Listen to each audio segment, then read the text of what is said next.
സ്വാതുസ്മിൻ പരമപ്രേമരൂപ എന്നാണ് നാരദ ഭക്തി സൂത്രത്തിൽ ഭക്തിയെക്കുറിച്ച് പറയുന്നത്.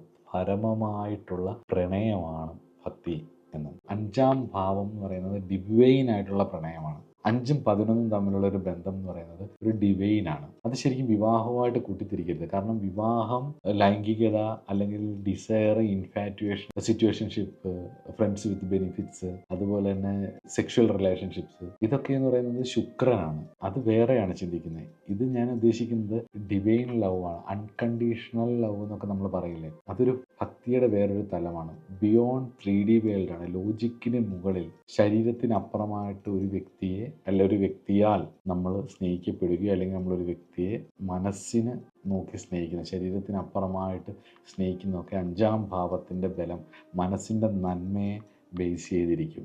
മന്ത്രതന്ത്രങ്ങൾ, ഉപാസന, മെഡിറ്റേഷൻ ഒക്കെ ഈ ഭാവമാണ് ചിന്തിക്കുന്നത്.